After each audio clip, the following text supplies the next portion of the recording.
நீங்கள் கேட்டுக்கொண்டிருப்பது நுட்பம் இணைய இதழின் நுட்பம் பாட்காஸ்ட். கவிதைகள் கவிதைக்காரன் இளங்கோ. வாசிப்பு ரேவா. கவிதையின் தலைப்பு. டபுள் டிக் என்பது புறவாசல் அல்ல. முட்டிக்கொண்டு உடைந்து உருளும் கண்ணீர் துளிகளில் முந்தைய இரவின் நிறம் மங்குகிறது. வந்திருக்கலாம் என்கிற காத்திருப்பின் மீது நீ எழுத முடித்த தீர்ப்பை சுவரில் ஒட்டி வெறித்திருந்தேன். முகம் பார்த்து சொல்லும் திராணியை இழந்துவிட்ட கேவலத்தை நொந்து கொள்ள கண்ணாடி உடைப்படும் ஓசையை ரெக்கார்ட் செய்து வைத்திருக்கிறேன். மாற்றிவிட்டோன் புதிய வாட்ஸ்அப் எண்ணை கண்டுபிடிக்கும் வரை வைத்திருப்பேன். கவிதையின் தலைப்பு. இறங்கி இருக்கக்கூடாத முந்தைய நிறுத்தம். நேயத்தின் எண்ணிக்கை சரியச்சரிய கீழே நழுவுகிறது உலகம். நீங்கள் ஏறும் படிகள் உயர உயர வானம் நெருங்குகிறது அருகே. முன்பின் நகர்வுகளை பக்கவாட்டு அணைப்பாக பதப்படுத்திக் கொள்ள விருப்பமுள்ள நன்றியை குப்பை தொட்டியின் அருகே வாலாற்றி நின்றிருக்கும் பிராணிக்கு நீட்டும் போது முகர்ந்து விட்டு அது உங்களை அண்ணாந்து பார்க்கிறது வேட்டை நினைவோடு.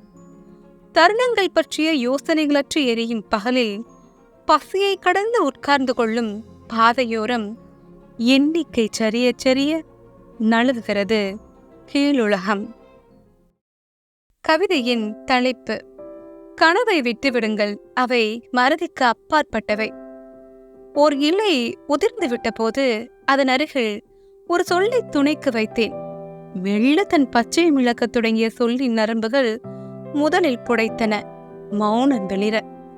பிறகு எழுத்தெழுத்தாக கருத்து நுனிக்களை பரப்பி விளிம்பு வரை முட்டிக்கொண்ட அர்த்தங்களை வெயில் உறிஞ்சியது, அதன் இறுதி சுட்டுக்கள் தீரும் வரை. தாகம் விளைவிக்கும் நிலத்தின் மடி மீது ஊர்ந்து ஊர்ந்து கடக்கும் நிழலை பரிகசிக்க முடிந்ததில்லை. மட்கும் சுருக்கங்களோடு இணைந்து கொண்டன இலையும் சொல்லும். இரவை விசாரித்துக் கொள்ள முடிகிற வேர்கள் ஆழத்தில் புதைந்ததுண்டாம். கவிதையின் தலைப்பு. இதனினும் சொல்லுவதற்கு ஏதாவது இருக்குமேயானால்.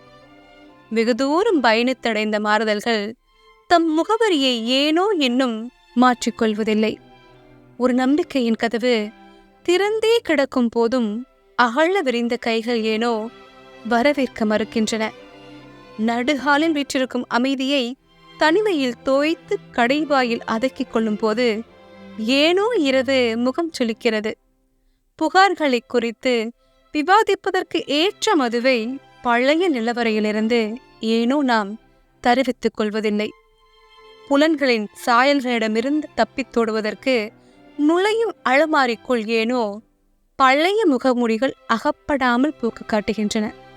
குறிப்புகளற்று நோக்கங்களற்று உட்கார்ந்திருக்கும் மாலை வேளைகளில் ஏனோ விண்ணில் எரி நட்சத்திரங்கள் அங்குமிங்கும் பாய்ந்து பழிப்பு காட்டுகின்றன.